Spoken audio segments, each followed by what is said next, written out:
Hey guys, Trent here coming at you with another video. So it's been a while since I've done a vintage update, vintage toys in my collection. So let's take a look at new vintage items I've added to my collection. So welcome into my channel. If you like what you see, please like, comment, and subscribe for more great toy videos, 80s, 90s nostalgic videos, and things of that nature. Yeah, got some pretty good stuff over the last few months and completed out some stuff, like parted together some stuff. So I want to get caught up on showing all that off. Stuff I'm really excited about, and I get to showcase it, that it's in my collection now. It's pretty neat, so let's take a look. Alright, I wanted to first show off some updates to my G.I. Joe, vintage G.I. Joe section. I got a few pretty decent pieces since my last vintage update. I had gotten a few individual, like maybe one or two individual toy lots that had just like one item in it basically, but then I got one other really big mainly vintage G.I. Joe lot, and from that lot I sold most of it, but then I added a few key pieces to my collection, some pretty good ones actually. So one thing I got out of that toy lot was I got Rock and Roll's gun over there now. So I'm just missing the bipod for his gun now to have a complete 1982 straight on Rock and Roll. So that was pretty neat. Then what else did I get up here? Oh yeah, in that lot was a 1982 straight arm Cobra officer. He's not the best because he doesn't have the Cobra symbol, but he was complete, so I decided to re-O-ring him and add him to my collection. So now I got a 1982 and a 1983 Cobra officer. Here's my 1983 one. And then I added some pretty decent figures from that lot. One of them was the 1982 1982 straight arm Snake Eyes. So he's complete now. The only thing is he has a broken right thumb. So I do have a few 1982 figures with broken right or broken thumbs, mainly right thumbs. So I'll have to try to work on that in the future. But other than that, he's a really nice Snake Eyes there. And then I added a Flash right there. He's got a broken thumb too, unfortunately. So I've got, one short fuse Flash. Who else? Stalker. Those have broken thumbs I need to work on. But anyways, I got a complete Flash in the collection now. 1982 straight arm. It's pretty awesome. And then the best one, but I accidentally, man, I can't believe it. I got a Zap, right? And I accidentally broke the thumb myself. It's probably really hard to notice. Man, I was devastated over that. But I guess I learned a lot. I learned a hard lesson. Do not try to put the weapons in the hands of the 1982s. It does not work out. But anyways, I got a complete Zap now. I am discouraged about that thumb, but I guess it'll have to do. Like I said, I've learned you shouldn't put the weapons in the hands anyways, so it should be fine. Otherwise, he's a great Zap. That's a hard figure to get. I think to get in nice condition. And I acquired over toy lots 2 different versions of his bazooka there, and I think this one here is like the more desirable one. So that was really fun, really cool. And then there's some other parts on it, but I ended up completing the 1983 G.I. Joe Command Center. Headquarters. So I got that, and I need to, once I get my area rearranged, I'm going to display this stuff a little bit better. But it's not perfect too. It's like one of the jail doors has some broken bars on it. Other than that, there's maybe only like 1 or 2 pieces that could stand to be replaced, but I got all the pieces, so I have a complete set at least.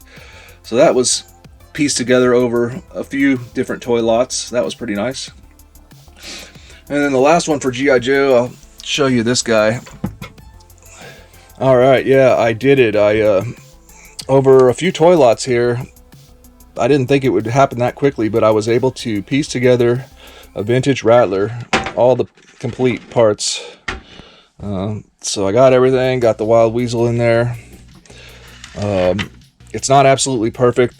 This gun here is broken, and if it's broken, it's you can't like reinstall a new one the way it's designed. This thing is not designed to be able to restore very well. And then the only other imperfection was, so I pieced this together over 2 Rattler bodies. And so this body was the best that had the 2 back landing gears there intact, but it didn't have a good front landing gear. So you can see there's a little bit of damage on the front landing gear. I actually successfully extracted the broken landing gear on the front and installed that unbroken landing gear there that I got from another Rattler. So there's a little bit of damage to the plastic, but you can't see that anyways. But I got it installed and all the landing gears down. So I got a complete Rattler. It's not absolutely perfect, but it's good enough for me. And yeah, that was actually a little bit quicker and faster than I thought it was going to be. I just happened to keep getting a lot of parts for the Rattler in the toy lots that I was getting. So incredible piece, but kind of a challenge when it comes to getting one. And I mean, getting one in flawless condition, that's going to be near impossible unless you get one brand new in the box, I guess, or something. But good enough for my collection. I'm really happy to have it. All right, can't have a vintage update if we don't include some vintage Masters of the Universe, which is what I consider to be my main favorite toy line to collect. I just recently got a awesome vintage Masters of the Universe toy lot off of shopgoodwill.com that it had some other figures I'm going to show you here in a minute. But there was some figures in there that I already have, but these are variants that I didn't keep in the past. So this was just a really nice clawful, and it has the buzz off whiplash feet. So I just never had hung on to one of those. The one I have on my collection there is the Skeletor feet one. So I thought since this one was really nice, the legs are really good and everything, I would just add it to my collection. I got his weapon, so I got the other variant of clawful complete in my collection and in really good condition. Then this Stratos, the Stratos I have in my collection was the one with the blue backpack and the red wings. So I have the blue wings sitting over to the side here for this Stratos. He has a little bit loose legs, but I'm going to do a rebanding on this guy, I think, and add this Stratos variant to my collection. His paint's pretty decent. It's not absolutely perfect, but I don't know. I just wanted to pull the trigger on having both variants of Stratos in my collection. So got that guy. And then finally, this Manu Faces. When I was looking at him, I just happened to notice that the colors on him are so much more vibrant than the Manu Faces I have, even though they're both Taiwan. This pink color right here is much more bright and vibrant than the Manu Faces I have. So just for that reason, I decided to just hang on to him. I don't know if he's a different variant or if maybe just the other Manu Faces I had a little bit more of a color fading, but the paint on this one is just so much more colorful. So I decided to hang on to it. And so adding 3 kind of variants, I guess, if you will, to my vintage Masters of the Universe collection. All right, then I'm adding a banger to my vintage Masters of the Universe collection. I scored this Fright Fighter on high bid auctions. Oh, and that reminds me, I forgot about one G.I. Joe item too. I'll go back and show you that. From the same auction, it was just a coincidence. I ended up winning 2 different auctions. One was this and one was a G.I. Joe item. But anyways, this guy, I got won this auction for $16. Now, it didn't have all the wings. I had saved up some of the wings, but pretty much everything else was there. Unfortunately, when they put it in the box, they just put it in the box with these things attached, and I think this may have even gotten broken in shipping. Nothing I can do about it, really. I glued it back once, and it came off one of the guns, but that's one of the less expensive guns.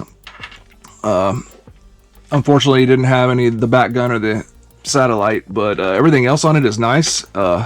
Everything on it works.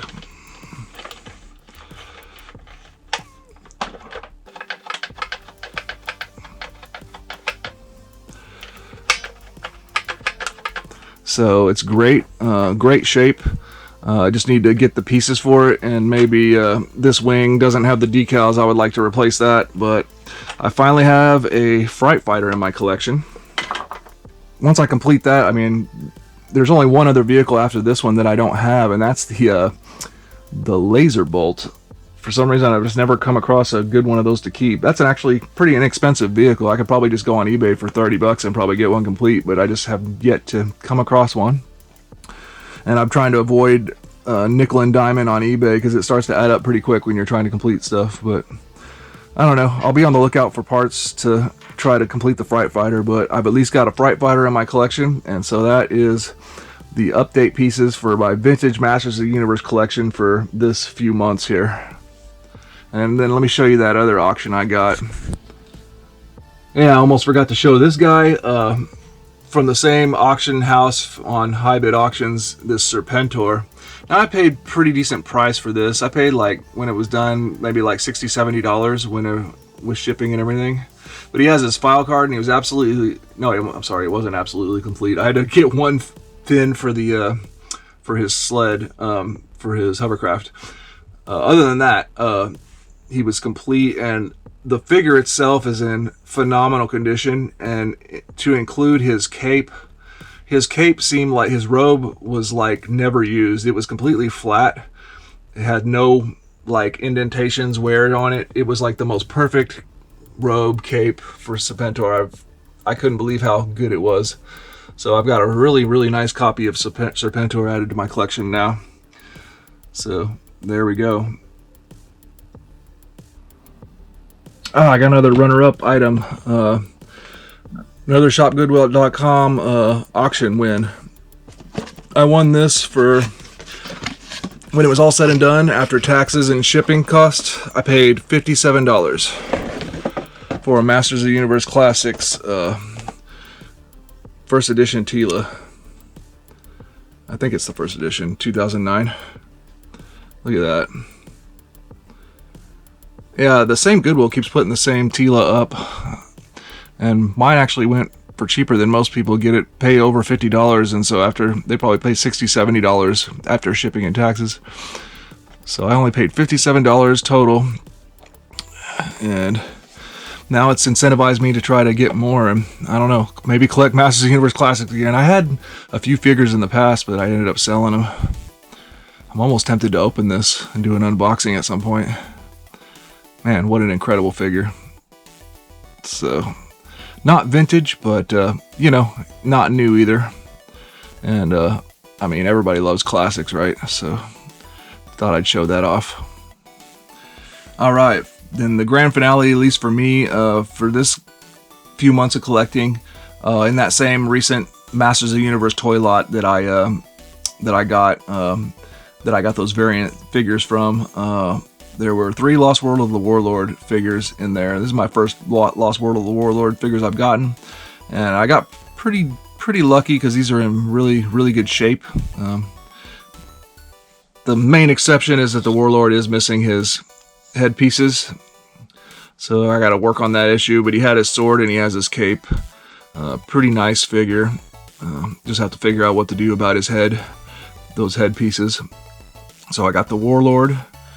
Really excited about these guys. Then we got Arak. I think that's how you say it. Outstanding shape. He had his axe. Just missing his knife.